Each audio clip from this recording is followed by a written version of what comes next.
How's it going, everybody? I'm the BTC Reaper, and my goal on this channel is to teach you how to reap the rewards of trading whether the price is going up or down. So we'll talk about a few different topics at a little higher level than the last few. We were talking about profit taking. Profit taking does not mean you're against a company. It just means you're trying to take some of your initial investment out. That way you can either increase your holdings later, or you can roll into new holdings into another company or another project in crypto's cases that you would believe in. So when you are taking profits, it doesn't necessarily mean you are against a project. It's always good to take profits. If you don't take profits, you're going to end up being someone who's like, I've held this for 10 years and it's never made me any money. That's because holding doesn't really get you much money unless you're buying low and selling high. But a lot of people like to buy high and sell low, so that's why 90% of traders don't really succeed. Now, as far as how many time frames you should watch, as a beginner, you should probably only watch 1 or 2 time frames, the daily and 4-hour. Watch how those are going. Be weary of the lower time frames. Be mindful of the lower time frames. If you want, you could watch how we break down the lower time frames. Remember, they do lead into the higher time frames, but it can be a little confusing to look at the 4 time frames we watch every night. Just start yourself off with a few things and work your way up. Don't try everything all at once. The ones that matter the most are the 1 hour and the 4 hour. So if you're watching those, then you're going to do all right. Just be watchful of the lower time frames. You'll want to do things like having stop losses. We will talk about what a stop loss is in the next video, but it pretty much helps stop you out from losing too much. You will still get a loss, but it won't be quite as bad if you have a downturn. Now, as far as volume, that is how much trading there is in an asset. That is the buying or selling pressure.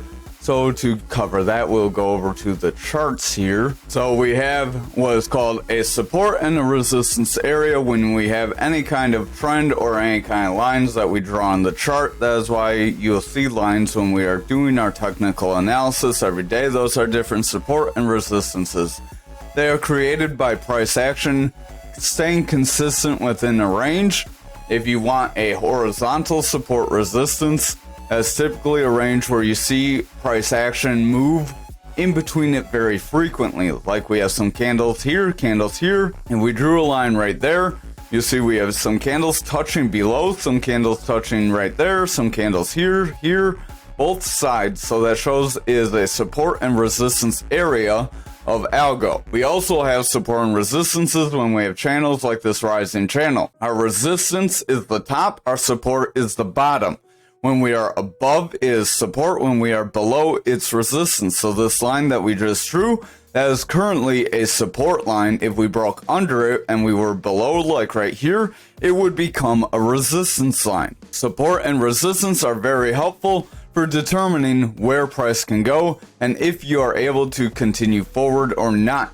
You can also use this market cipher A that we cover every night to find these EMA lines that have support and resistances as well, and then visit the Trading Basics playlist video for Fibonacci retracements. That'll show you how to get this colored zone we have in the background.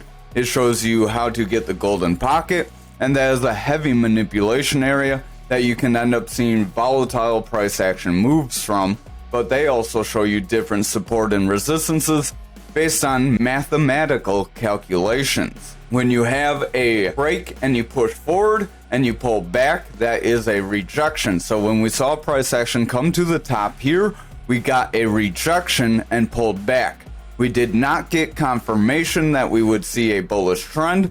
A confirmation would have been a bounce and a continue forward. A bounce is where price action is coming down. You start to see price action increase. As price increases, that creates a bounce. A confirmation is where when you get this green candle here, you would want to see a strong green candle following it in order to get confirmation of a bullish trend. Back here, we got a green candle, a red candle, so it was potential that that confirmation would get rejected, but then our next candle was a strong green candle. After that, that would be confirmation that we could attempt to run to the top of this channel, but at that time, it would not be very plausible to have drawn that channel. You could have drawn it a little narrower like this if you wanted, but it would have been a highly speculative and not very probable at that point. As we made the second hit and we made that rejection, that's where this channel got created from, and that's where the channel becomes a little more probable. So you want to use confirmation, watch for support, watch your rejections.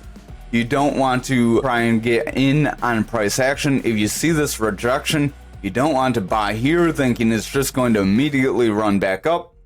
You want to watch for some sort of a bounce and a confirmation. Like back here, we bounced off these EMAs, continued forward, we got these green candles, we tried to pull back, it wasn't very successful. You could have taken that as a hint that price would attempt to continue forward, and you could have done a little quick day trade right there if you wanted. Would have been highly risky, don't suggest it, but that's how you would use some sort of a bounce. Obviously, on a higher time frame, a support, bounce, or a rejection is going to act a little bit more drastically. So if you look on like the 1 hour, you'll have bigger candles, you'll have bigger price fluctuations. Right here, we got a little bit of a confirmation. Just because you get confirmation doesn't mean you're necessarily going to see price action continue. You can still have a rejection later. That's why there's important things to do, like managing your risk with stop losses and things like that, which we will cover very shortly. Thank you for watching this video. I hope you have a great day.